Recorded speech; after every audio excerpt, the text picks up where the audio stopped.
Olá pessoal, boa noite.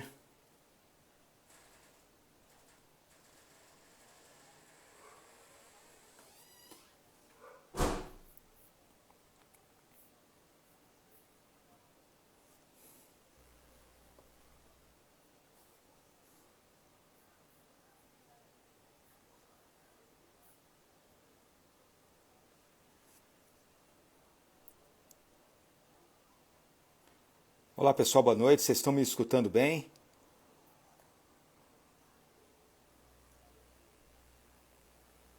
O áudio tá bom para vocês aí?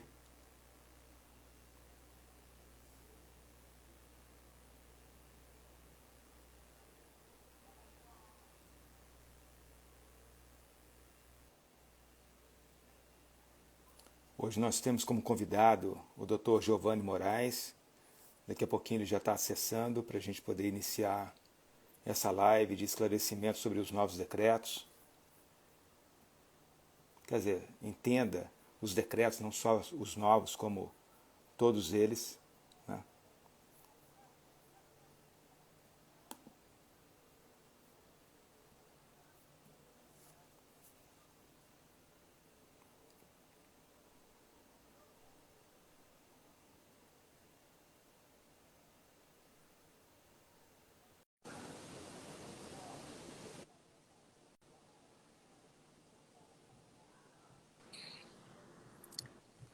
Olá, boa noite, Dr. Giovanni Moraes.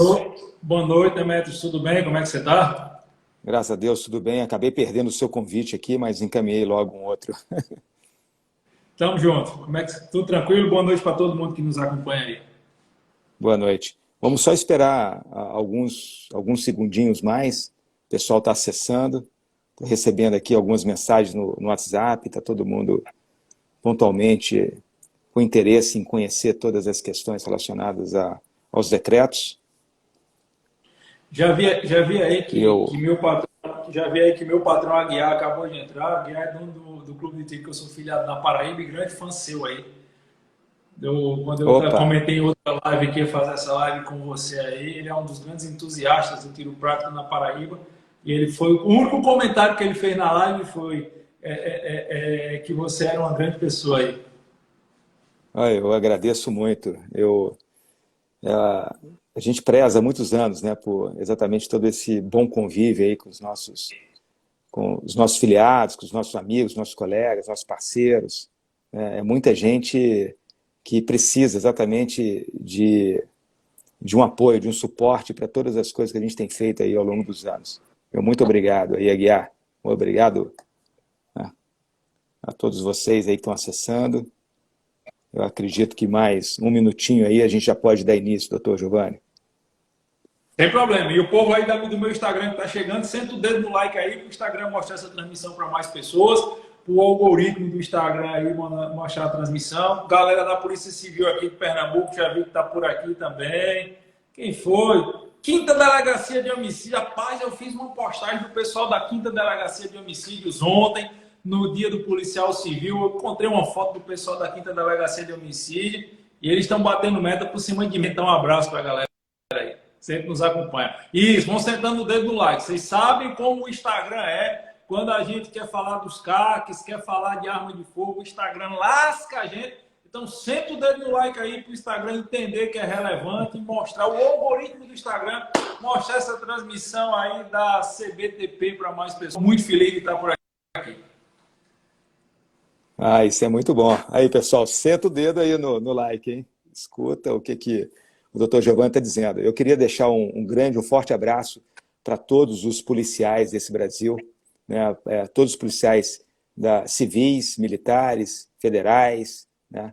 A Força Nacional, o qual vocês são importantes para a sociedade, que defendem, né, a vida de vocês para que a gente possa acordar no dia seguinte.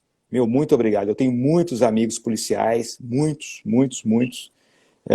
Eu sei que muitas das vezes é enxugar gelo, mas a gente precisa continuar nessa luta, nessa batalha, continuar tudo que a gente precisa fazer de bom e em prol da sociedade. Muito obrigado para todos vocês aí. Senta o dedo, pessoal. Senta o dedo aí. Polícia é a barreira de contenção do caos, eu sempre digo isso.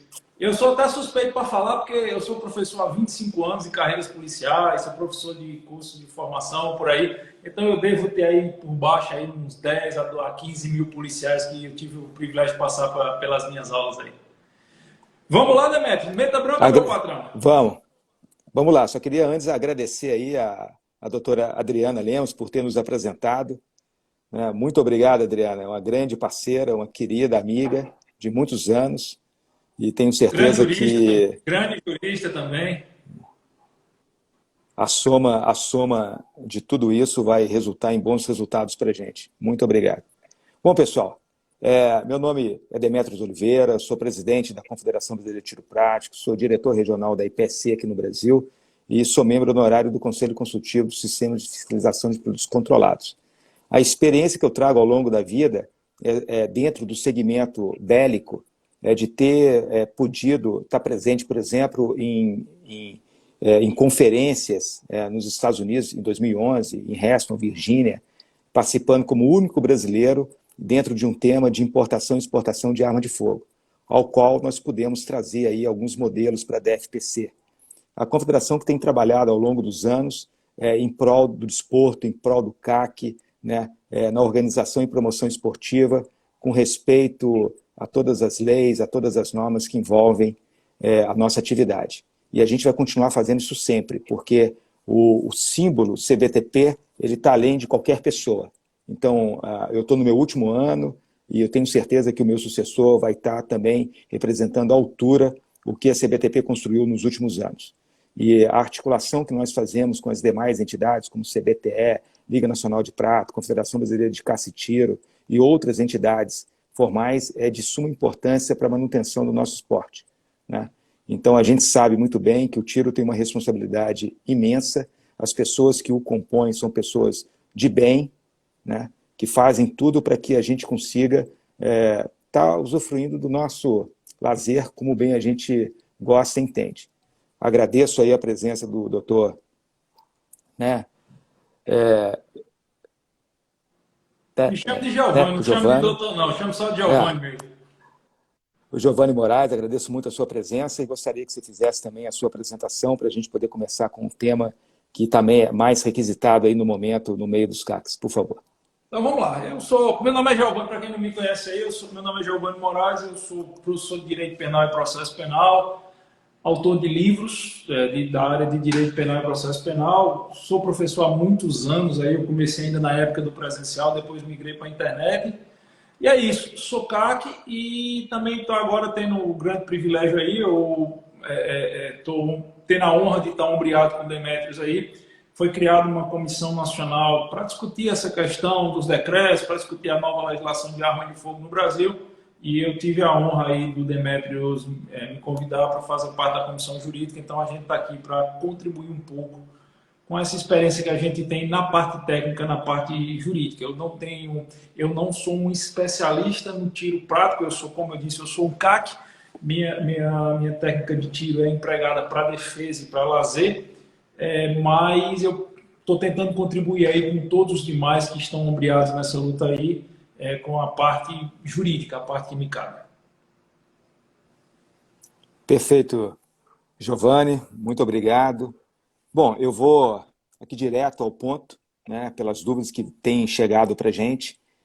Como fica, por exemplo, a questão do porte de trânsito? Bom, vamos lá. Para a gente entender o que aconteceu, Demetrios, a gente tem que fazer uma breve retrospectiva. Nós tivemos da ministra Carmen Lúcia da ministra Rosa Maria Weber, e essa decisão foi uma das decisões mais esdrúxulas, com todo respeito ao STF, isso é a opinião minha, do professor Giovanni Moraes, eu estou falando no meu exercício da liberdade de cátedra.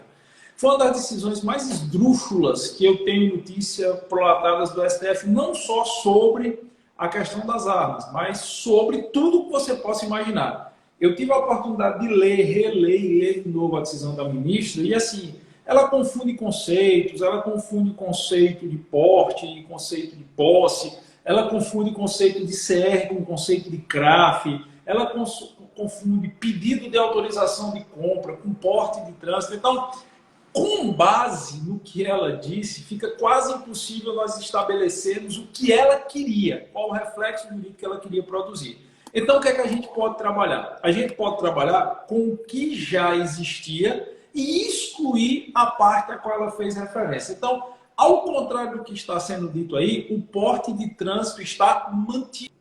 Não houve revogação do porte de trânsito. É nítido que as pessoas que estão pregando nas redes sociais, e assim, né, Médio? Como eu vivo de internet, de rede social, eu vi muita gente falando besteira a esse respeito. Não existe mais porte de trânsito, não é mais possível solicitar porte de trânsito. Isso é mentira. O porte de trânsito está mantido. O que se discute é se o porte de trânsito está mantido nas condições dos decretos que eram para ter entrado em vigor ou nas condições dos decretos válidos anteriormente. Como a ministra não deixou, não é possível entender da decisão dela, o que é que eu estou entendendo? Eu estou entendendo que o porte de trânsito está mantido nas condições anteriormente estabelecidas. Então, o porte de trânsito não foi revogado, até porque não faria sentido o porte de trânsito ser revogado. E a minha recomendação, muito mais por uma segurança, vamos dizer assim, jurídica para o CAC, é que sejam seguidas as regras anteriores do porte de trânsito. Mas ele, inclusive, houve uma discussão que algumas regiões militares não estavam querendo emitir porte de trânsito sob a alegação que a ministra tinha proibido. Isso não procede, tá certo? Isso é uma falsa interpretação, uma equivocada interpretação jurídica por parte de pessoas muito específicas, mas isso não procede. Perfeito, doutor Giovanni. Esplêndida explicação para que esclareça de vez essa questão aí perante os CACs. Muito bom. Doutor Giovanni, a gente tem também eu vou deixar um assunto que é muito polêmico, tem chegado a mim bastante, que é a questão do menor. Isso vai ficar para o final. Vou deixar para o final. Agora, eu queria que o senhor pudesse explicar para todos a respeito também de uma dúvida que tem causado bastante confusão sobre a questão da importação pelo CAC. Isso está mantido ou não está mantido? Vamos lá. O que a decisão da ministra se propunha seria simplesmente você não poder mais importar armas de fogo para pessoas físicas, o que nos reduziria a termos que trabalhar com as armas de produção nacional, a Taurus, a Imbel, e isso iria causar um verdadeiro apocalipse, vamos dizer assim, no comércio de armas em território brasileiro. Até porque nós sabemos que muitas empresas estão instaladas no Brasil para fazer importação de armas, existem empresas que importam Glock, enfim, diversas armas. Nós sabemos que muitos CACs, eles já compraram armas importadas e estão aguardando a expedição do CRAF. Para a galera que não entende bem essas siglas, eu sempre gosto de traduzir. O procedimento para você uma arma de fogo é o seguinte: você quer comprar uma arma hoje, tá? Você entra com um pedido de autorização de compra, esse pedido de autorização de compra, você faz um negócio lá com a empresa, faz o pagamento ou dá um sinal, uma arras contratuais, é emitida a nota fiscal. Com a emissão da nota fiscal, você dá entrada na região militar para pedir o certificado de registro de arma de fogo, que é o CRAF, e tem gente que chama simplesmente de apostilamento, né? Algumas pessoas conhecem por apostilamento, e após isso você pega a sua arma. Então, a intenção da lista seria que só fosse possível essa comercialização de armas de fogo produzidas em território nacional. Só que, como a decisão dela foi afeta ao pleno, a decisão dela foi submetida ao pleno, significa dizer, e está sob vistas no pleno, significa dizer que a possibilidade de importação de armas de fogo por pessoas físicas, ao meu sentir, continua como estava. Ela não sofreu alteração. Eu quero deixar bem claro que a intenção da ministra, ao se referir aos novos decretos, efetivamente é proibir essa importação. A intenção dela é proibir a importação. Da mesma forma que a intenção dela, por exemplo, seria proibir os novos calibres, quantidade de armamento e munição que cada indivíduo poderia ter, mas como a decisão dela foi afeta ao pleno e está sob vistas, a minha interpretação jurídica é que a importação de armas de fogo, de munição, continua válida para pessoas físicas nos termos anteriormente estabelecidos, nos termos que anteriormente eram praticadas. Demetrio, eu sempre falo assim, na minha interpretação, na minha percepção, por quê? Tem uma coisa que eu aprendi no universo do direito, no universo jurídico esse tempo todo, que existe o C e o DVC. E eu tenho visto, é um fato que existem muitos juristas, autores de livros, juristas de renome, professores, e eles partem de qualquer coisinha pequena para se posicionar de forma diametralmente contrária à questão das armas de fogo. E assim, eu não vou entrar em celeumas com esses juristas, mas eu tive acompanhando umas 2 lives já, rapidamente, os trechos que alguns alunos me mandaram, e eu estou vendo alguns colegas professores, alguns colegas autores de livro, afirmarem peremptoriamente que, na interpretação deles, as importações de armas de fogo estariam proibidas para pessoas físicas. Eu ouso discordar. Por isso que eu sempre evito dizer, está liberado. Na minha percepção, na minha interpretação, com todas as vênias aos colegas professores, colegas de longa data, inclusive, que estão afirmando que não pode mais existir importação de arma de fogo, eu não consigo enxergar nenhum fundamento jurídico para isso. Entendo que a intenção da ministra ao se manifestar sobre isso era verdade, era proibir, mas como existe pedido de vistas, julgamento geral do pleno, a minha interpretação é que continua como estava. E como estava, era possível a importação de arma de fogo. Certo? Eu, por exemplo, eu estou aguardando um craft de uma Glock. Se não fosse possível mais a importação de arma de fogo, se ela tivesse proibida, o certificado de registro não poderia ser expedido. Tecnicamente, eu perderia o dinheiro, está perdido o dinheiro. Mas eu não consigo achar nenhum fundamento jurídico, seja na decisão dela, ou seja em qualquer outra fonte que diga que a importação não é permitida. Insisto, eu sei que tem aluno que está me assistindo aqui que deve ter visto o posicionamento de outros juristas. Por isso que eu bato tanto nessa tecla, que nós precisamos formar uma nova consciência entre os estudantes de direito, entre os jovens juristas. Porque tem muita gente que está pegando qualquer detalhezinho para tentar limitar ao máximo a percepção sobre as armas de fogo. E com todo respeito aos colegas que estão dizendo que não pode mais ter importação, que não pode mais ter porta de trânsito, que não pode ter mais nada disso, isso, ao meu sentir, não procede. A importação é válida até a decisão final do STF. Não vejo, eu não percebo o STF proibindo essa importação, até porque viria causar um impacto gigantesco na economia. Você teria muitas empresas que iam quebrar, você teria muita gente que ia perder dinheiro no investimento, e não faz o menor sentido você restringir. Tem armas boas da Taurus, tem armas boas da Rebel, eu tenho uma TS nova da Taurus, que eu acho que é uma excelente arma, mas isso não justifica você tirar do indivíduo a possibilidade de ter uma Glock, tirar do indivíduo a possibilidade de ter um Six, enfim, tirar do indivíduo a possibilidade de importar dentro dos requisitos legais. Então, para finalizar, eu entendo que está mantido como era, nas condições que eram anteriormente. Excelente, professor. Isso é a mesma opinião que tem os juristas do ramo de direito aduaneiro, ao qual nós consultamos, e mantém a mesma posição do senhor. Continua mantido as importações de pessoa física e tudo mais. Além de todas essas questões que envolvem várias empresas, a gente tem também as questões do próprio atleta, que para que ele tenha melhores condições competitivas, né, muitas vezes ele precisa importar um material de melhor, digamos assim, dentro da, não de melhor qualidade, mas sim dentro da necessidade que ele tem para a modalidade que ele pratica. De fato, isso daí não pode, de forma nenhuma, seguir em frente. Excelente. E assim, Demetrio, me permita até aproveitar um momento para rebater aqui uma crítica. Eu li um artigo agora essa semana falando que aqueles que querem importação de armas estão agindo com demérito à indústria nacional. Isso foi uma colocação de um colega professor, que estaria agindo em demérito à indústria nacional. Não tem nada a ver. Não é demérito à indústria nacional. A indústria nacional ela tem boas armas. Mas você tolher a possibilidade de se comprar armas importadas não é valorizar a indústria nacional, é desvalorizar o livre mercado, desvalorizar o livre negócio. Por exemplo, você foi em qualquer clube de tiro, a arma padrão do clube de tiro para o associado que não tem arma é um Imbel. Por quê? É pau para toda obra. Diz que o Imbel para quebrar é preciso ter um apocalipse e a Imbel ainda vai sobrar ali. É pau para toda obra. É uma boa arma para o que ela se presta. A Taurus tem excelentes armamentos? Tem excelentes armamentos. Quem gosta de revólver, tem um revólver Taurus que eu gosto muito, é o 637, que é Magnum 357. Eu acho uma excelente arma. A TS9, a G2C, que é muito conhecida.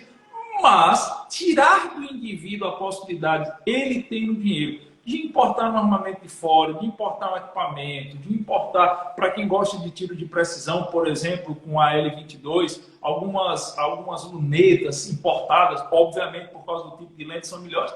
Não é demérito da indústria nacional. A indústria nacional vai continuar vendendo, até porque ninguém vai imaginar que a maioria das pessoas tenha 12, 13 mil reais para top. A maioria das pessoas começa com a G2C, começa com a TS9, começa com armas ali de 3, 4, 5 mil reais. Então, vão continuar vendendo, a indústria nacional vai continuar produzindo, vai continuar sendo competitiva e o fato da gente importar armamento não é demérito a quem quer que seja. Perfeita colocação.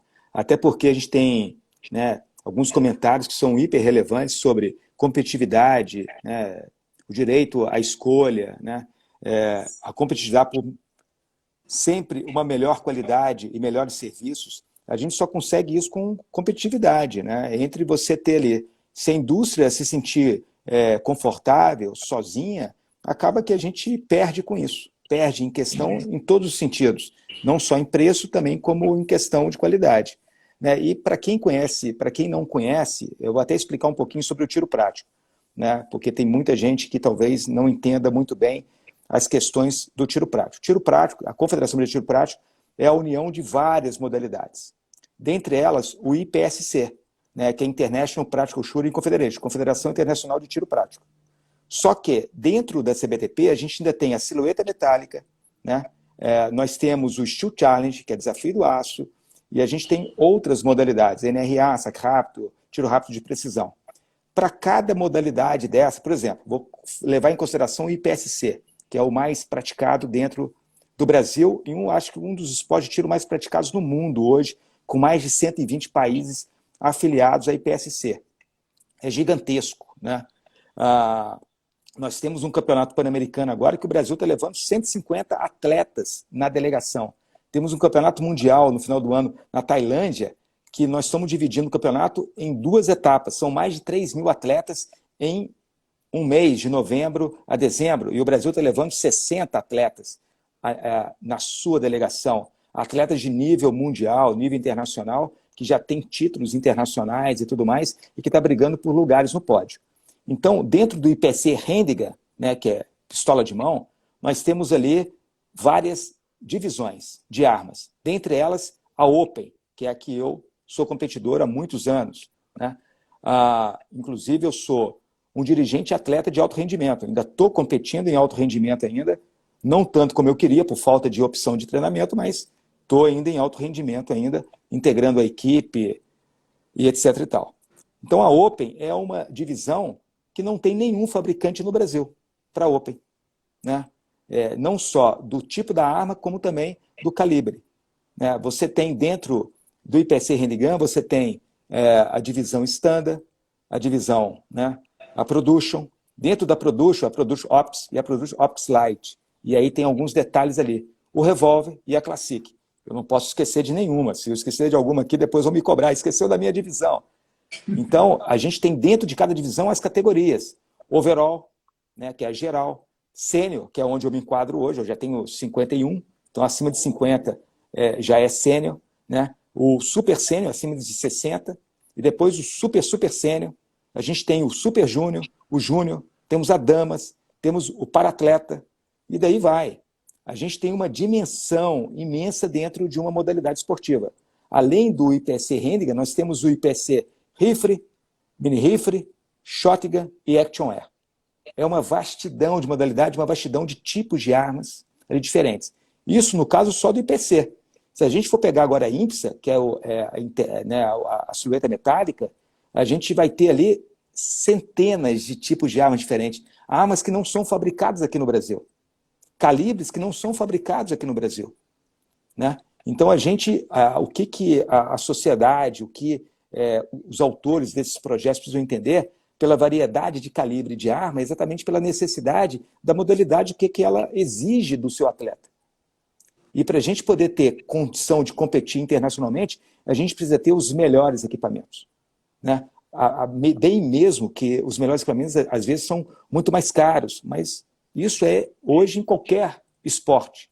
né, dando opções. Então, a opção em de qualquer coisa, aquisição. no meu curso aqui, se eu quiser ter as melhores câmeras, eu tenho que importar. Sim. Minhas câmeras aqui são em 4K. Para eu ter os melhores servidores aqui para os meus alunos, meus servidores são Amazon, estão lá na Califórnia. Então, não é em questão de arma, é em qualquer coisa. E assim, me permita lhe falar uma coisa. Independente disso tudo, concorrência é sempre bom. Sim. Concorrência é sempre Perfeito. bom. Você pegue a indústria bélica brasileira para o cidadão comum, antes e depois da abertura do mercado. Ele tem um salto evolutivo fora do comum. Mas eu entendo Perfeito. que nós ainda temos um handicap aí, por exemplo, fabricação de cartuchos. Nós precisaríamos ter outras fábricas nacionais produzindo cartuchos de qualidade internacional. Por isso que tem que ser importado. Mas assim, a concorrência é boa para preço, a concorrência é boa para qualidade, a concorrência é boa para tudo. Então, não é demérito. Que bom. Eu digo todo dia na minha empresa, que bom que eu tenho concorrentes e concorrentes de peso, porque eles me estimulam a estar todo dia entregando um melhor produto. Então, independente disso, independente de todo esse contexto que você colocou, a gente ainda pode colocar o básico da economia. Quanto mais concorrência, melhor qualidade, menor preço. Sim. Ó, fui chamado atenção aqui. Nossa própria querida Adriana falou assim, você esqueceu da Melicinha. A Melicinha é a Light, é uma divisão nacional, criada no Brasil, homologada por mim e feito ali todas essas questões para poder atender a exigência do mercado, do segmento, que são com armas 380, Imbel, Glock, Taurus e, né, e etc e tal. É muito importante isso. Olha, pessoal, sobre as questões, eu estou vendo que eu mesmo fugi um pouquinho do assunto, mas as questões mais técnicas sobre divisões de armas, eu vou fazer futuramente numa próxima live. O interesse agora é sobre os decretos. Então, eu vou dar sequência agora nisso aqui, que eu quero aproveitar ao máximo o nosso professor Giovanni, para que ele possa nos esclarecer o máximo possível disso tudo, né? Uma das questões que mais tem criado dúvidas, né, dos nossos atletas e etc. e tal, diz respeito aos calibres, né? Como que ficam os calibres com essas questões todas? O que está acontecendo, né, com isso? Bom, volta para aquilo que eu tinha falado sobre a importação. Eu entendo que os calibres estão mantidos, certo? Eu entendo que os calibres estão mantidos nos termos do decreto anterior. O que existe, Demetrio, na verdade, é uma falta de conhecimento mínimo sobre o universo das armas de fogo, uma falta de conhecimento mínimo das pessoas que estão decidindo, infelizmente, com todo respeito ao ministro do STF sobre armas de fogo, e que se pautam meramente por narrativas que não são baseadas em dados técnicos. Por exemplo, eu vejo muita gente dizendo, mas para que você quer calibre 9mm? Calibre 9mm, calibre .40, são muito mais mortais do que calibre 380, e as pessoas não entendem que, às vezes, dependendo do tipo de arma, dependendo de como a munição foi, principalmente munição de treino foi remanufaturada, você pode ter um 380 com a força em joules na saída do cano, na expulsão do projétil, maior do que um 9mm. A questão, às vezes, não está nem no calibre, está no tipo de munição que você está usando. Se é uma munição ogival, se não é uma munição ogival, enfim. Então, assim, existe uma tentativa não só de limitar o acesso às armas, como existe uma tentativa também de limitar os calibres partindo de uma falsa premissa que existem calibres mais ofensivos, calibres menos ofensivos. É claro, se você pegar ali um 22 e comparar com a .50, é óbvio que a .50 seria extremamente ofensivo. Mas o CAC, o atirador de elite, ele não trabalha com os extremos. Ele trabalha com o razoável. Então, mesmo existindo essa tentativa, e mesmo por parte da senhora ministra existindo a vontade de fazer a limitação do calibre, continua válido. Os calibres continuam válidos, em minha interpretação, da forma dos decretos anteriores, os calibres que nós já temos, eles continuam válidos, até porque perceba o tamanho do absurdo que seria se, por exemplo, você proibisse o calibre 9mm hoje no Brasil. O CAC, o atirador, ele tem todas as armas dele apostiladas. Demetrio, na hora que eu comprei minha TS9, o que é que eu fiz? Eu informei ao Exército onde é que ela fica guardada. O Exército sabe meu endereço, o Exército tem meu CR, o Exército tem todos os meus dados. Na hora que esse calibre se tornar proibido ao cidadão comum em território brasileiro, olha o tanto de gente que vai começar a receber carta do Exército ou da Polícia Federal, dependendo de se é sigma, se é SINAR, enfim. vai começar a receber carta do Exército ou da Polícia Federal para entregar o seu armamento. Não, vende o armamento para quem? Vai vender esse armamento para quem? Em regra, quem compra esse armamento são os CACs. Existem um pouco mais de 500 mil CACs no Brasil. Todos eles ficariam proibidos, então não faz o menor sentido. Os calibres continuam nos termos que já eram.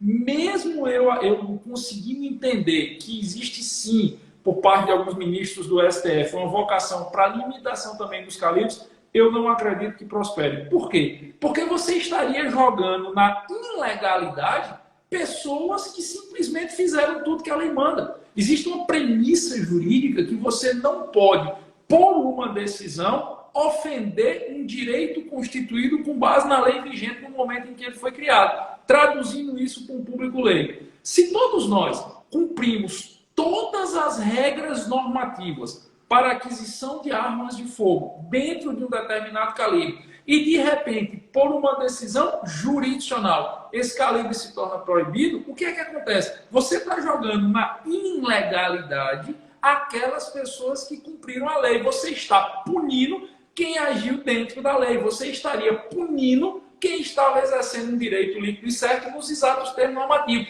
Isso é um absurdo jurídico tão grande, isso é um absurdo jurídico tão gritante que não faz sentido prosperar. Não tem como prosperar. Aí algumas pessoas dizem, não, mas o meio termo seria manter o calibre para os CACs que já tem e vedar para os próximos. Você estaria quebrando isonomia, que é uma regra fundamental do direito. Você estaria criando duas modalidades de CAC dentro do território brasileiro. Você estaria dizendo que existe o CAC antes e o CAC depois, quando as regras para que você se torne CAC ou permaneça CAC são as mesmas para todo mundo. Então, os calibres, entendo eu, que estão mantidos, entendeu que qualquer mudança dessa natureza, além de ser uma profunda injustiça com todos que seguiram as regras, você vai estar jogando na ilegalidade muita gente.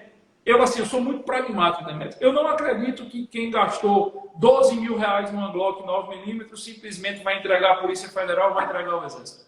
Eu não acho que vai fazer isso. Certo? E aí você vai fazer o quê? Você está dizendo, olha, você está cometendo crime. Você está cometendo crime de posse ilegal de arma de fogo de uso restrito, de uso proibido. Mas por que eu estou cometendo crime? Eu estou cometendo crime porque eu segui a lei e agora um ministro do STJ ou um colegiado do STJ entende que o fato de você ter seguido a lei não vale é de um absurdo, é de uma teratoria fora do comum, inimaginável, que infelizmente aqui no Brasil nós ainda precisamos passar por isso por dois motivos. O primeiro motivo é que essa questão de calibre, quantidade de munição, quantidade de armamento é regido por decreto. Em que pese eu entender que a nossa legislação autorize e determina que seja regido por decreto, você joga uma questão política na história. Você bota sempre uma questão de vulnerabilidade, porque para atacar o político que prolatou o decreto, você pode ter um movimento de natureza jurisdicional. Então, o ideal seria que existisse uma lei. Uma lei emanada do devido processo legislativo, emanada do Congresso Nacional, como manda a Constituição Federal de 88, dizendo, olha, os calibres são esses, o cidadão comum pode importar essa arma, a quantidade de armamento, a quantidade de munição, a validade do CR, a validade do CRAF, tudo isso estabelecido por lei. Por quê? Porque isso dificultaria uma atuação jurisdicional no sentido de retirar direitos já existentes. E um dos grandes fundamentos que foram levantados na decisão recente da ministra é que não caberia ao presidente da República, pela via do decreto, tutelar aquelas questões. O quanto, com todo respeito, eu entendo que cabe, porque é isso que está taxativamente previsto na legislação brasileira. Mas, como o decreto emana da presidência da República, e nós sabemos que quando existe um posicionamento a favor ou contra do STF, a quem quer que seja que esteja ocupando a presidência da República, você cria uma volatilidade que não é interessante para o cargo, que não é interessante para o competidor. Eu acho que isso seria muito, mas muito salutar se fosse estabelecido por lei federal. Só uma coisa. Professor, o decreto gera direito adquirido? Entendo eu que sim. Segundo a ministra Rosa Maria Weber, não. Entendido, professor. Uma coisa aqui que eu acho que vai ser uma das minhas últimas missões que eu vou me empenhar, vai ser exatamente a gente trabalhar em um projeto de lei que a gente pode denominar, como já denominaram antes, o Estatuto do CAC. para a gente poder buscar uma segurança jurídica em cima disso. Talvez, né, eu tenho que conversar mais com várias pessoas sobre isso, mas talvez seja um caminho para a gente poder se salvaguardar de algumas questões que estão acontecendo aí, que estão politizadas, né? Bom, e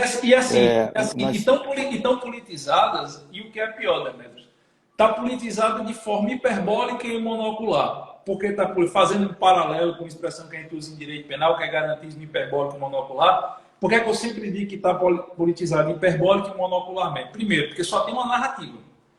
Quando você pega as decisões dos ministros, elas são baseadas sempre nos mesmos estudos, das mesmas pesquisas, dos mesmos institutos. E sempre essas pesquisas e esses institutos só levam uma visão. E segundo, é hiperbólico. Por exemplo, sem citar nomes aqui, eu acompanho eu faço muitas palestras, muitos eventos, muitos congressos há mais de 20 anos, antes presencial, agora online, e quando vem para online é que eu estou fazendo o mesmo. Ano passado, eu fiz mais de 200 congressos online.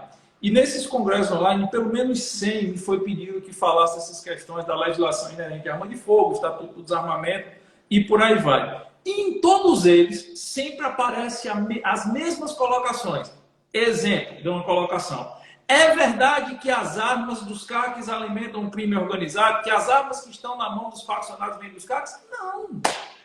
É óbvio que não. Isso é uma narrativa exagerada, hiperbólica. Não, mas é porque teve um CAC no Rio Grande do Sul que perdeu a arma que estava dentro de um carro durante um crime de roubo. Ok. No meio de 500 mil CACs. Assim como vai ter também um chefe de cozinha que vai de fazer carne lá e que foi usada para matar alguém.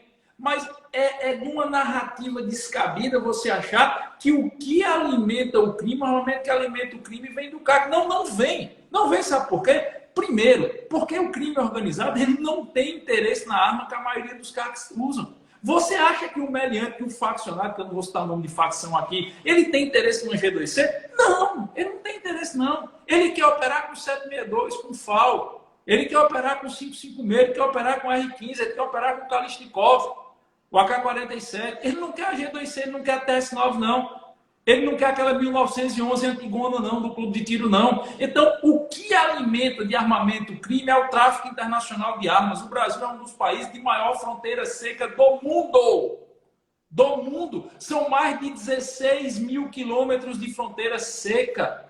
Nós estamos ladeados aqui por pelo menos 3 países que são notórios importadores e exportadores de armas.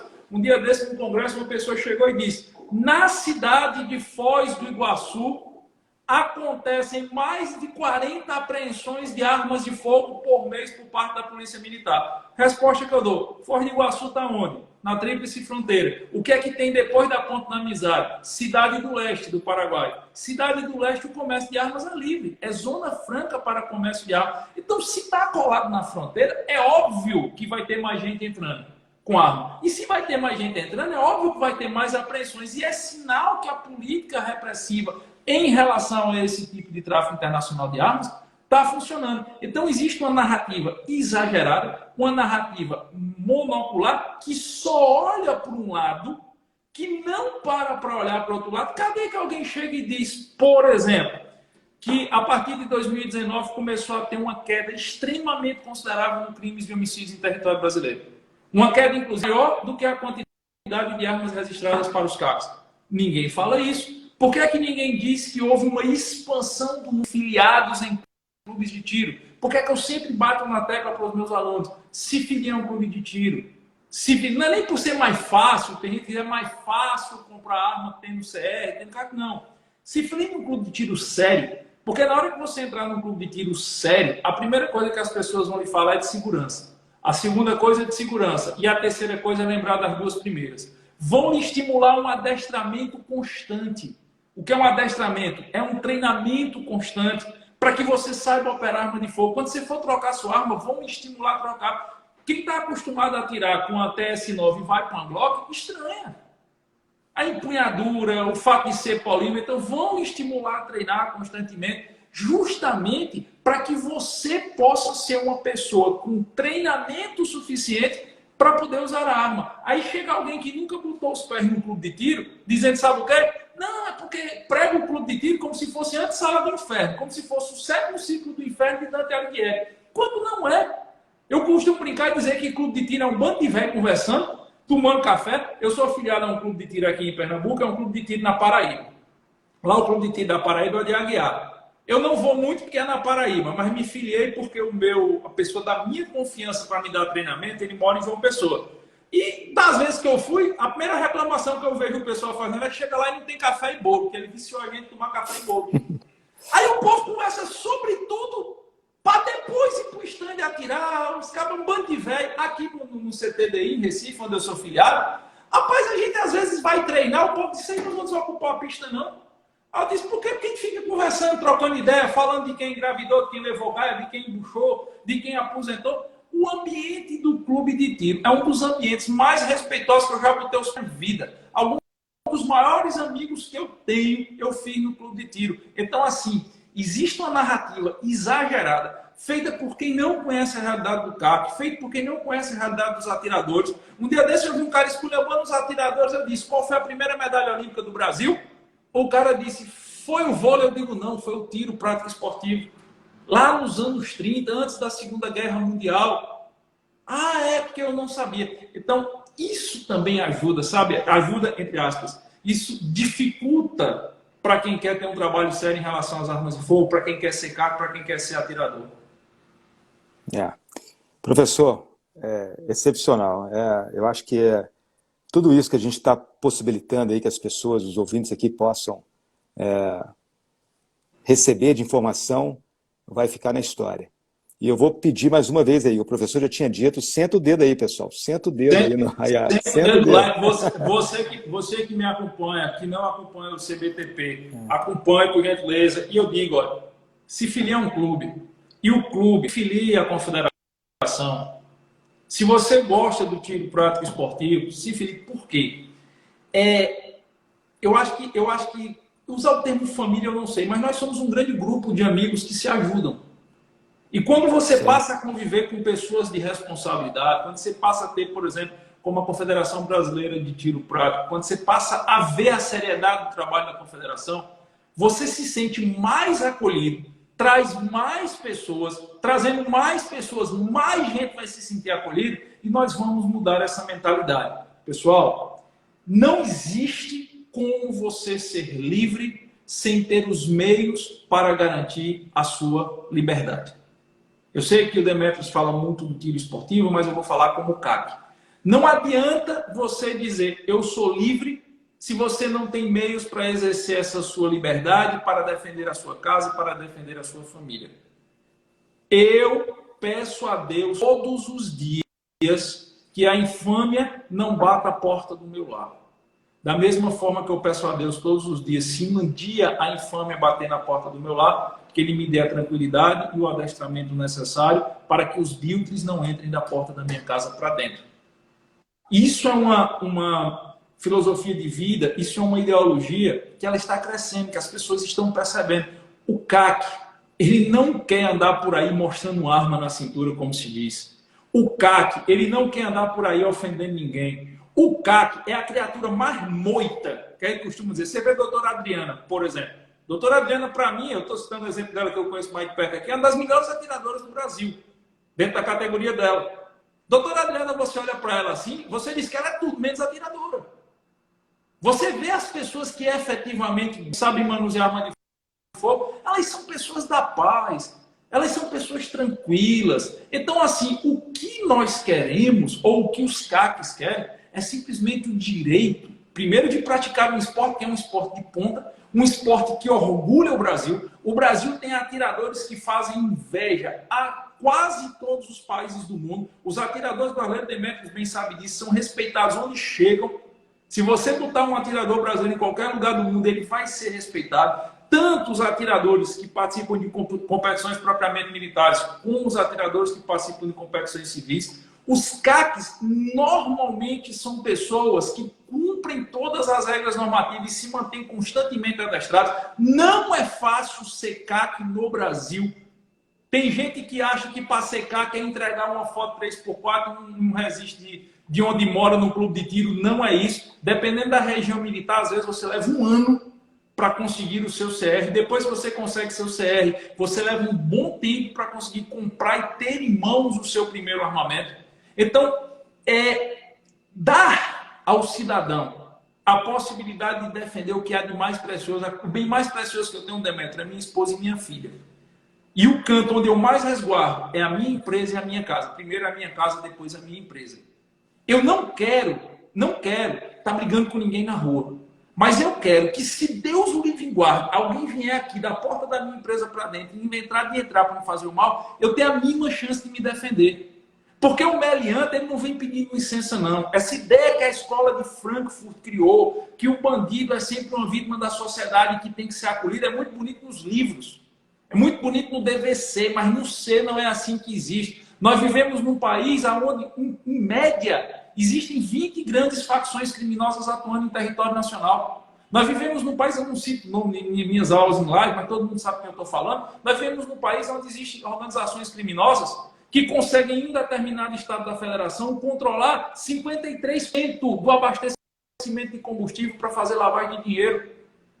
Eu vivo aqui numa realidade do Nordeste, Demetrio, onde de vez em quando chega a notícia que 15, 20, 25 homens fecharam uma cidade, enfrentando um contingente policial militar de 4, 5 soldados, e fecharam a cidade armada de 12, de 556, de 762, e levaram aí o terror para aquela comunidade. Nós vivemos num país dessa natureza. E o que nós pedimos é simplesmente o direito de, legalmente, satisfazendo todos os requisitos normativos, nós podemos defender a nossa liberdade. Aquele que se diz livre, mas não tem condição de defender a sua liberdade quando a infâmia bater à sua porta, ele não é livre. No máximo, ele tem permissões para fazer alguma coisa. Então, é sempre bom a gente frisar isso em combate a essa narrativa do outro lado. Desculpe que eu me alonguei, porque eu me revolto com essas coisas, sabe? Eu concordo com tudo, 100% sobre isso que você está dizendo, porque realmente são fatos que estão aí. E a gente precisa garantir sempre a segurança, né, dos nossos entes queridos, dos nossos amigos, nós próprios, né, dentro dos nossos lares, das nossas empresas e tudo mais. Né? E o tiro, a importância toda do tiro em relação a isso, eu sempre tenho dito uma coisa que o senhor mesmo disse, né, que a gente tem 3 regras de segurança. Segurança, segurança e segurança. Segurança para você poder manusear a sua arma sozinho com segurança. Segurança para você poder manusear a sua arma quando você estiver acompanhado de outras pessoas. E segurança quando você estiver manuseando a sua arma, quando você estiver no stand de tiro. Né? Eu sou CAC há 30 anos. Na verdade, um pouquinho mais de 30 anos. Né? Meu avô era dito militar na França e já me deu as primeiras lições quando eu tinha 4 anos de idade, né, para poder me tornar um CAC. Com 4 anos de idade eu já era CAC. Não é que eu hoje tenho um registro, mas naquela época eu já estava atirando. Né? E a minha família inteira, todo mundo começou a ter acesso às armas desde cedo e nós não temos nenhum registro de qualquer irregularidade, ilegalidade que seja. E aqui a gente tem a Confederação, ao longo desses últimos anos todos, ela conseguiu fazer uma união entre várias outras entidades. A gente tem aqui o presidente o vice-presidente da Liga Nacional hoje, foi presidente da Liga Nacional durante muitos anos, que é o Assir, né, o presidente hoje, né, o Valdir, detém uma confiança, a Confederação esbanja a confiabilidade, né, quando trata com outras entidades formais, como a Liga, como a CBTE, como a Confederação Brasileira de Caça e Tiro, como a Federação Gaúcha de Caça e Tiro. Nós temos uma união há muitos anos com várias entidades sérias, muito sérias, que a gente organiza e promove eventos de altíssima qualidade para que a gente possa estar formando cada vez melhores cidadãos. Eu tenho um orgulho muito grande de ver os garotos que começaram a atirar conosco com 12, 10, 12, 14 anos e hoje são homens formados, homens da mais alta, não só homens, como as mulheres também, da mais alta qualidade. A gente tem vários jovens e eu sinto orgulho quando eu vejo os meus jovens, né, que estão ali no meio, competindo com uma qualidade, com uma capacidade imensa e que são excelentes alunos, são excelentes filhos, são excelentes pessoas e vão transformar a nossa sociedade cada vez mais. E por conta disso, eu venho aqui, né, tem outras várias perguntas sobre, né, os decretos, mas uma que o pessoal está me cutucando aqui, pergunta, sobre os menores. como ficam os menores nessa história? Como é que a gente vai conseguir reciclar o tiro no Brasil sem os jovens talentos, sem essa massa, sem essa garotada responsável, né, que faz de tudo para que possa serem melhores pessoas? Como é que a gente vai fazer com isso agora? Rapaz, você me fez uma pergunta cuja resposta não me agrada dar, mas eu tenho que ser muito sincero com você. Por uma questão de resguardo, seja para o clube de tiro, seja para o pai, eu recomendaria solicitar uma autorização judicial para a realidade que nós temos hoje. Por quê? Pelos decretos, seria possível, a partir de 14 anos, a frequência a clube de tiro e, obviamente, operar uma arma que seja fornecida pelo pai ou por outro que tenha CR. É isso que estava no decreto. O problema é que essa parte está suspensa e o que é pior, nós temos no Estatuto do Desarmamento um artigo de lei chamado de omissão de cautela. Omissão de cautela, no caso a qual me refiro, está no capítulo 13, que é deixar de adotar as cautelas necessárias para impedir que menor ou então que uma pessoa com deficiência mental tenha acesso à arma de fogo ou munição de sua propriedade ou posse. Traduzindo isso em bom português.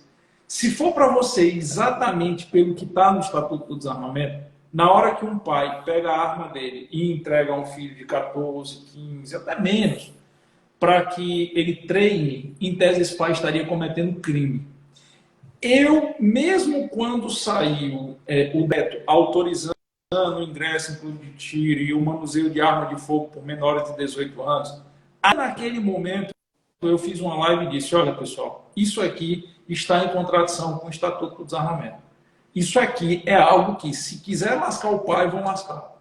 Se quiser lascar o instrutor do clube de tiro, vão lascar. Por quê? Porque existe uma hierarquia de normas jurídicas.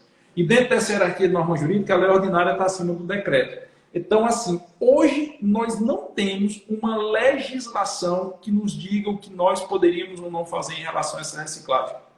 Certo? Por que é que eu sempre falo da necessidade de conseguir uma autorização judicial, alegando que se trata de uma prática esportiva? Porque você resguarda tanto o instrutor, quanto o pai, quanto o responsável pelo stand de tiro, porque falta no Brasil uma regulamentação para o menor atleta. E essa regulamentação teria que ser, pelo menos por lei ordinária, de mesmo nível do Estatuto do Desarmamento. E como nós não temos, ainda que o decreto traga essa autorização, ainda existe a possibilidade de questionamento judicial sobre esse conflito. E nesse conflito, entendo eu, tem que valer a lei de alçada superior, que seria o Estatuto do Desarmamento em detrimento do decreto. Então, assim, é uma situação muito ruim, Demétrio.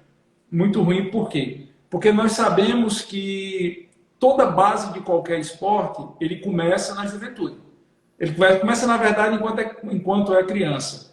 Eu comecei no judô, eu tinha 6 anos de idade. Eu fiz judô na minha vida até os 30 anos. Então, tudo que eu tenho de base eu aprendi ali 6, 7, 8 anos. Nossos filhos são verdadeiras esponjas. Quanto mais novos, são verdadeiras esponjas. Mas, acredito eu que, infelizmente, quem quiser colocar o filho para começar a treinar, para começar a aprender de forma legal, vai estar descoberto. Eu não saberia indicar hoje para você um fundamento jurídico que deixasse o pai, o responsável, o instrutor, o treinador 100% acobertado. Eu não consigo enxergar na lei. Então, a recomendação que eu sempre dou é que eu já vinha dando. Procure a vara da infância e da juventude, solicite uma autorização judicial prévia para que você não tenha problema. Desculpa aí a notícia não ser boa, mas é... Perfeito. Eu não sei nem qual é a visão da Confederação. Qual é a visão de vocês sobre isso? Não, a nossa, hoje, a maioria dos nossos júnior, eles já têm autorização, né, judicial, a grande maioria. A gente tem uma pequena parcela aí que estava atualmente agora seguindo somente a questão da autorização dos pais, mas a grande maioria tem a autorização judicial. A questão toda é que muitos deles foram orientados pelas suas entidades, né, e aí a gente tem que refazer essa orientação, né, nesse sentido da autorização, né, da vara da infância e juventude sobre isso, e também sobre a questão da emissão do CR, que é outra dúvida que tem bastante. Se eu tenho autorização do meu menor para poder que já tem autorização do juiz, por que o Exército não está concedendo o CR para ele? Porque a autorização é a título precário. É a mesma pergunta que me fazem quando me perguntam se emancipando o menor de idade, se essa emancipação não autorizaria ele, né? Porque para muita gente não, vão emancipar o menor, ele se torna civilmente emancipado. O problema é que a questão das armas de fogo envolve direito penal. E os atos de emancipação civil não produzem efeitos na alçada penal. E todas as determinações judiciais da Vara da Infância e da Juventude que tutelem direito penal, elas só podem ser de natureza específica.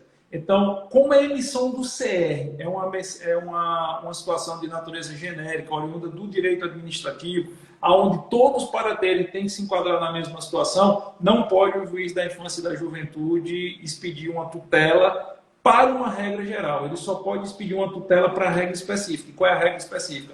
A relação de pátrio-poder, onde o pai, acompanhando o filho, está autorizando o treinamento. E ainda assim, há quem defenda que essa autorização presume a companhia do responsável. Porque nós sabemos que algumas pessoas têm essa autorização, mas eles não treinam na companhia do responsável. Ele tem o treinador, o instrutor, o que quer que seja. E eu sempre digo que o ideal é que a autorização seja concedida antecipadamente e que aquele que exerce o pátrio poder, o pai, a mãe, o avô, enfim, quem quer que seja, esteja presente. Ok. Nós vamos repassar essa orientação para todos os nossos filiados, né, para que eles providenciem essas autorizações para que possam manter aí os seus filhos competindo nas competições de tiro prático. Tem uma outra questão aqui que já perguntaram várias vezes, é a respeito do trânsito da arma, utilizando somente o CRAF e o CR, sem guia de tráfego, o que previa no decreto que não entrou em vigor. Acho que é o 9846 ou 9847, alguma coisa assim. Isso. Assim, entendo eu que está mantido, desde que seja no deslocamento do que seria, em tese, o menor roteiro entre o clube de tiro ou o local onde vai acontecer a competição e o local de guarda do armamento que está postulado.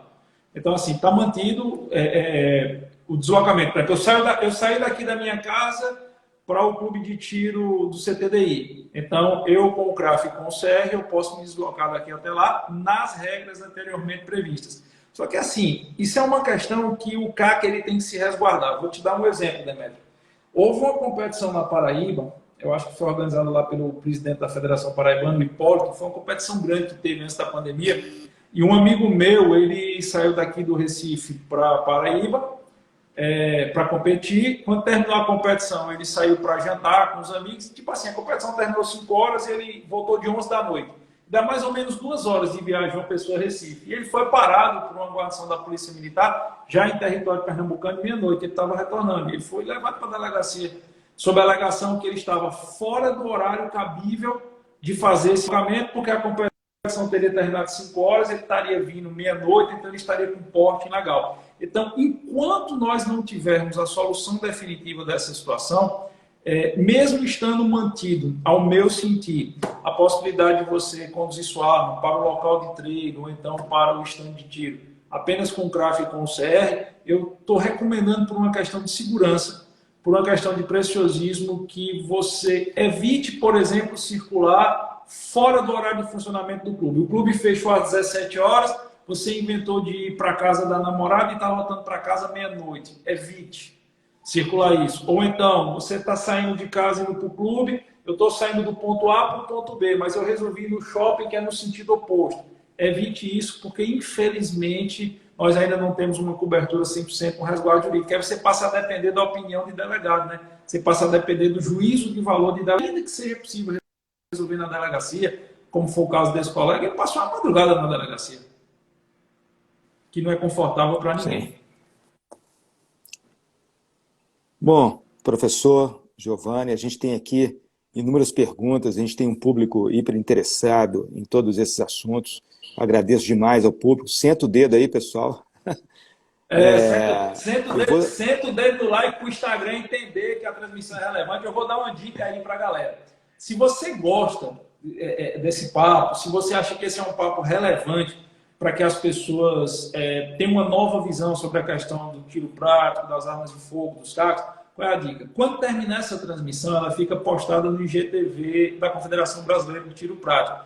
Você indo lá no IGTV deles e comentando mesmo. Quando terminar a transmissão, fica postado. Você vai lá e posta seu comentário. Um comentário de 3 palavras.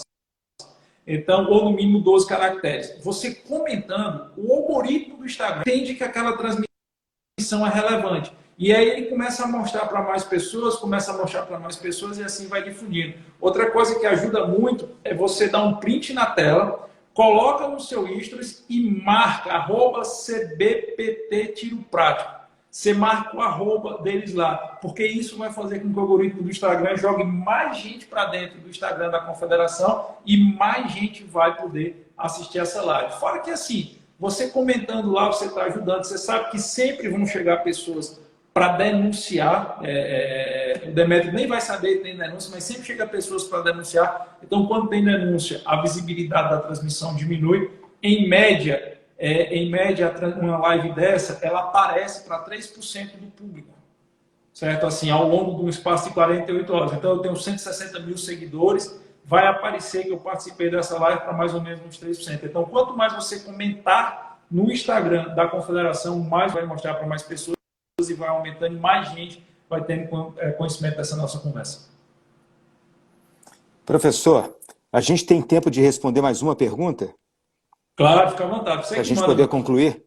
Você que manda, a pergunta é sobre produto controlado, máquina de recarga, no geral, né? A gente tem aqui a questão que estão querendo saber o que continua como PCE, se máquina de recarga deixou de ser PCE, se a mira ótica ela passou a ser controlada, o que ela não era controlada antes.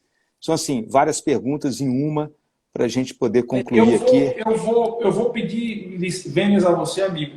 Sobre isso, eu não me sinto confortável em responder, porque, assim, eu não me aprofundei na legislação em relação, principalmente, a questão das máquinas. Eu realmente não me aprofundei, então eu evito externar um juízo de valor a esse respeito. Eu só me aprofundei na questão do armamento e da munição. Sobre as máquinas, eu não me aprofundei. Pesquisar, eu tenho um grande amigo meu que é profundo especialista em produtos controlados, inclusive ele trabalha no Exército com isso. Eu me comprometo a perguntar e passar para você passar para o seu público, mas eu peço licença, nessa aí eu vou ficar devendo. A gente pode fazer uma segunda live sobre esse assunto em breve? Claro, lógico. Eu me comprometo a levantar todas as informações sobre isso. Eu tenho como fazer isso já amanhã e fico à sua disposição. Porque, assim, sobre o armamento e sobre a munição, eu realmente me debrucei. Mas sobre a questão do maquinário, não. Então, para evitar um juízo de valor equivocado da minha parte. Perfeito, perfeito, professor.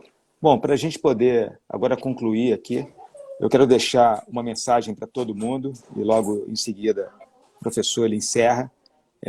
A respeito do trabalho que a Confederação Brasileira tem feito aí com várias outras entidades, né? Nós articulamos aí a união entre várias pessoas que estão trabalhando num grupo bastante interessante para que a gente consiga demonstrar, né, não somente para o Senado Federal, para o Congresso em si, para o próprio Supremo de uma certa maneira, para a sociedade, o qual é importante o segmento de tiro no país, né, independente a modalidade, independente a entidade, né, nós temos aí um respeito mútuo muito grande, né, a Confederação sempre esteve do lado aí da CBTE, tem um presidente, né, Durval Balém, da própria Liga de Prata, e o presidente Valdir com o ACER, da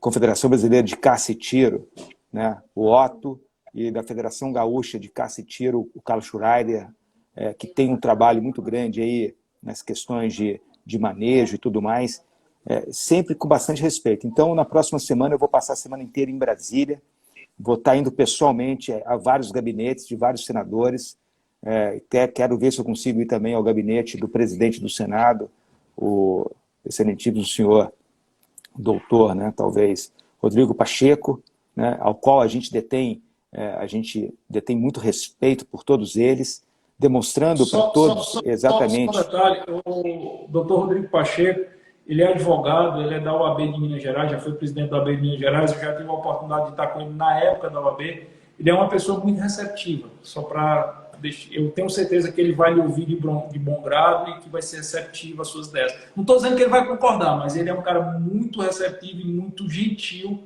no trato. Perfeito. Eu solicitei a essas entidades e algumas outras que me apresentassem aí em 2 folhas no máximo, né, o que é a modalidade, o que a modalidade representa, o que a modalidade conquistou, né, em termos de medalhas, conquistas internacionais, né, as nacionais, as formações de pessoas de bem, né, para que a gente possa ter cada vez mais. A gente sabe que o tiro detém de um respeito muito grande. E a gente sabe que esse trabalho todo que a gente está fazendo sempre foi um trabalho muito sério, focado e voltado para o desenvolvimento de todos os CACs, todas as pessoas que querem vir participar junto conosco. Para quem não conhece muito ainda sobre a CBTP, acesse o nosso site, cbtp.org.br. Lá você vai conseguir várias informações. A gente é 100% transparente em todas as nossas ações. Eu trabalhei hoje o dia inteiro, né? Tivemos uma assembleia que começou 1h, 1h30 da tarde, terminou quase 6h30. Vim para casa e me preparei aí para a live com o professor Giovanni, ao qual eu agradeço do fundo do coração de ter aceito esse convite e de ter possibilitado maiores instruções para todos os nossos seguidores, todos os nossos atletas, todas as pessoas aqui presentes. E muito obrigado a todos vocês que tiveram a paciência de nos acompanhar aqui. Está contigo, professor. Demetrios, eu que agradeço. Eu queria, mais uma vez, renovar a minha honra e meu orgulho. O Demetrios faz um trabalho muito bom e ele está fazendo um trabalho muito bom agora de articular os vários setores de pessoas, dos mais variados setores que, de alguma forma, têm ligação com a questão das armas, seja no tiro prático, seja na caça, seja para os CACs, seja no universo jurídico. Eu sou muito honrado, Demetrio, em poder estar ombreado com você. Eu sou muito honrado em poder fazer parte desse grupo, até por intermédio da Adriana. A gente não se conhecia e aí o Demetrio me convidou e nós já tivemos algumas conversas, alguma reunião. E assim, eu queria lhe parabenizar. Eu acho que o caminho é esse que você está adotando. Eu acho que o caminho é a caça esportiva, até a caça para cuidar do agronegócio, nas regiões que tem aquele problema do java-porco, os fabricantes, os importadores, os CACs, os juristas, os atletas, juntar todo mundo, e juntando todo mundo surgem ideias e você tem uma qualidade que eu prezo muito e acho que um presidente tem que ter essa sua qualidade, que é de ouvir todo mundo e direcionar, porque todo mundo tem muita ideia e é preciso alguém capaz de ouvir e de direcionar. E acho que esse direcionamento, sim, está sendo o direcionamento mais correto e mais plausível. E eu não tenho dúvidas. Eu sei que a luta é árdua. Eu, da minha parte, sempre defendi que nós precisamos fazer uma mudança ideológica, principalmente no universo dos operadores do direito, no universo jurídico. Mas eu também sei que essa luta ela será vitoriosa. E ela será vitoriosa quando eu vejo pessoas como você, quando eu vejo outros colegas que fazem parte lá do grupo, que você também está gerenciando, está presidindo. Eu vejo o empenho, a dedicação, o cuidado, a gentileza que eles têm com todo mundo. Eu tenho certeza que essa luta vai fazer com que o Brasil passe a ser dotado de uma legislação minimamente razoável. Ninguém quer ter direito acima das outras pessoas, ninguém quer obrigar ninguém a ter arma de fogo. Nós só queremos preencher os requisitos normativos objetivos, demonstrando aptidão técnica e responsabilidade, nós possamos, se quiser, ter esse acesso à arma. Seja para o tiro prático desportivo, seja para a defesa da casa, seja para aquele cara que vai no stand de tiro fazer o tiro recreativo, seja para o agricultor, enfim, seja para o caçador, seja para quem for. É isso que a gente quer. Eu acho que com ponderação, eu acho que com parcimônia, acho que com dedicação, e você é o exemplo disso. Acho que esses 3 adjetivos adequam bem a você. Tenho certeza que nós vamos conseguir. Então, muito obrigado pelo privilégio de estar aqui conversando com você. Muito obrigado pelo privilégio de estar falando do seu público e tenho certeza que dentro da trincheira que me cabe, que é a trincheira do direito, você tem um aliado, e um aliado que vai estar sempre ali, lhe resguardando o que for possível. Agradeço muito, professor Giovanni, e nos vemos em breve aí, segunda-feira na nossa reunião e em outras tarefas, outras missões aí pela frente. Muito obrigado por tudo mesmo. Abraço, até mais, boa noite. Até mais, boa noite.